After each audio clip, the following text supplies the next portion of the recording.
윤석열 대통령이 이건 잘하고 있는 겁니다.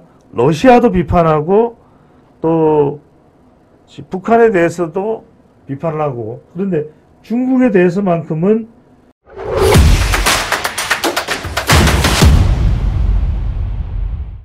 윤석열 대통령의 순방 용병술입니다.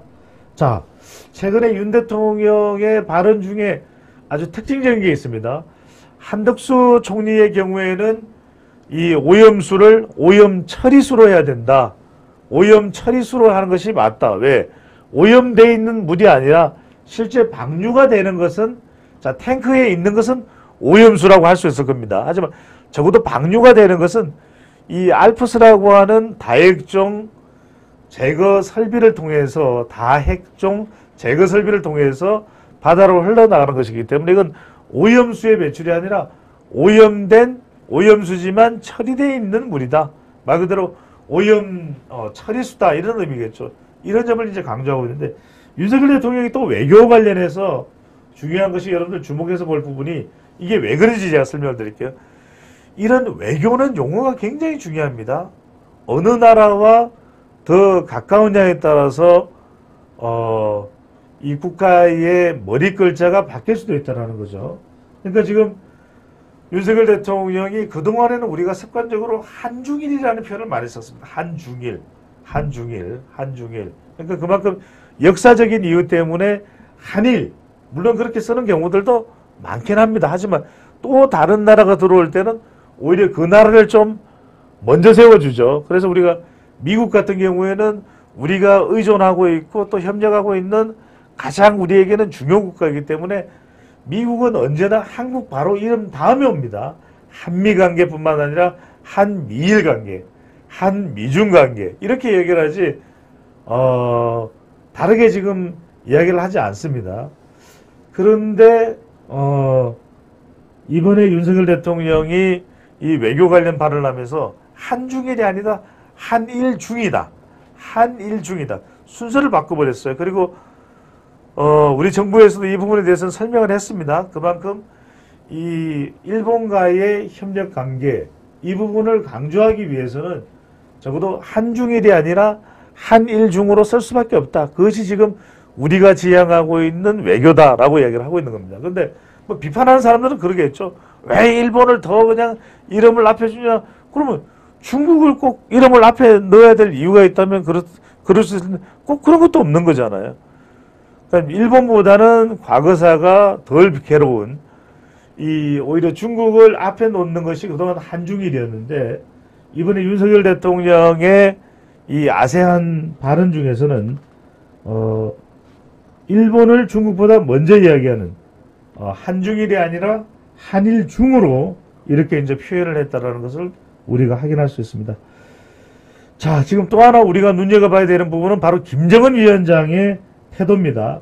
김정은 위원장의 태도인데, 김정은 위원장이 블라디보스톡에서 푸틴 대통령과 만날 수도 있다, 이런 이야기가 나옵니다. 그러니까 비행기 타기를 극도로 싫어하는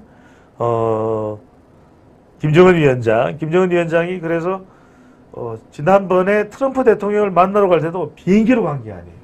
이게 이번에 우리가 그 바그너 그룹의 프리고진의 공중 폭발 소식도 들었지만, 상당히 이 독재국가의 지도자는 신변 이상의 크다는 불안감이 있는 거예요. 어떤 일이 벌어질지 모른다. 그래서 북러 정상회담을 앞두고 윤석열 대통령이 이건 잘하고 있는 겁니다. 러시아도 비판하고 또 북한에 대해서도 비판을 하고, 그런데 중국에 대해서만큼은 역할 띄우기에 차별화가 있다. 이거 한번 보시죠. 북러 정상회담 앞두고 있는 북러 정상회담 앞두고 있는 윤석열 대통령, 러시아는 비판하고 중국은 역할 띄우기로 차별을 했습니다. 왜?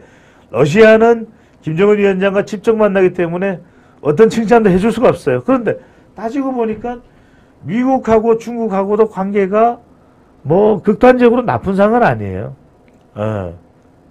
중국의 이제 역할이 주로 중국에 대해서는 윤석열 대통령이 역할을 띄워서 북한과의 관계에 있어서도 그렇고 동북아 또 질서 안정을 위해서도 그렇고 그래서 이 아세안에서 군사협력 시도를 즉각 중단하라. 북한에 대해서죠.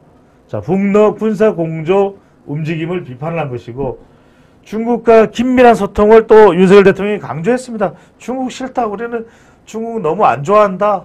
매우 안 좋아한다. 이게 아니라 윤석열 대통령이 중국과도 긴밀한 소통을 강조했습니다.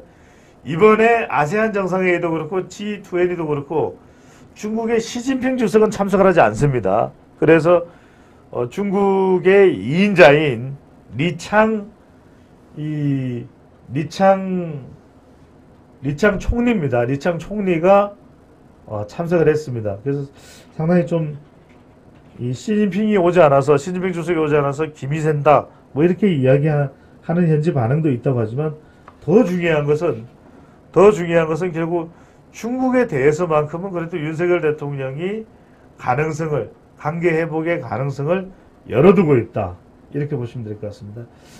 자, 우리 경아님께서는 거대 야당 169석이 못할 게 없는데 왜 단식을 하나요? 검찰 수사를 방어하기 위한 최후의 수단으로밖에 안 보입니다. 라는 말씀 주셨고요. 이남준님께서는 월드컵 4강전보다 9일날 쇼가 더 기다려집니다. 라는 말씀을 주셨습니다. 자, 여하튼 여러분들도 9일날 토요일 있을 이재명 대표의 이 대북송금 관련된 수사 과연 어떤 내용으로 진행될지 상당히 또 중요할 것으로 보이는데, 자, 여기서 이제 중요한 것 중에 하나는 윤석열 대통령은 이 아세안 정상회의에서 북한과 러시아 모두에게 경고를 했습니다. 이게 중요합니다. 자, 곧 김정은 위원장이 푸틴 대통령을 블라디보스톡에서 만날 가능성이 커졌다. 그렇다면 결과적으로 두 가지겠죠.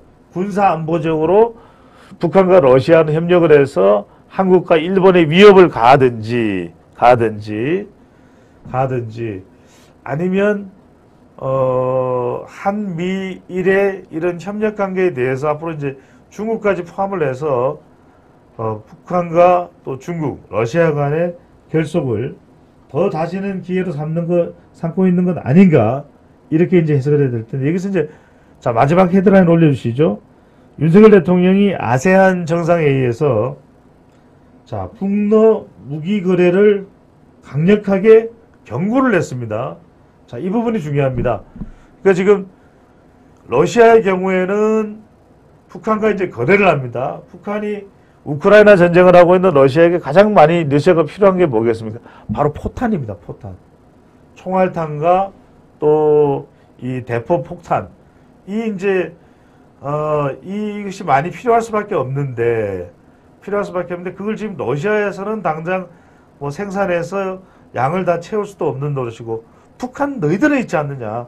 그러면 북한 너희들은 그 포탄, 총탄 다 우리에게 제공해달라. 그렇다면 우리는 뭐 주겠다. 이게 중요합니다. 자, 군사협력 시도를 즉각 중단해야 된다고 했는데, 군사협력 시도 즉각 중단보다도 더 중요한 것은 러시아가 북한이 그토록 필요로 하는 핵무기와 관련된, 핵개발과 관련된 기술을 줄 수도 있는 것이고요. 상당히 노련하고도 또 그런 러시아가 가지고 있는 이 전쟁에서의 무서운 화력, 그런 부분에 대해서 이 북한은 기술을 배우고 싶다. 우리가 관련된 기술을 이전하고 싶다라는 생각과 판단이 있는 것으로 보입니다.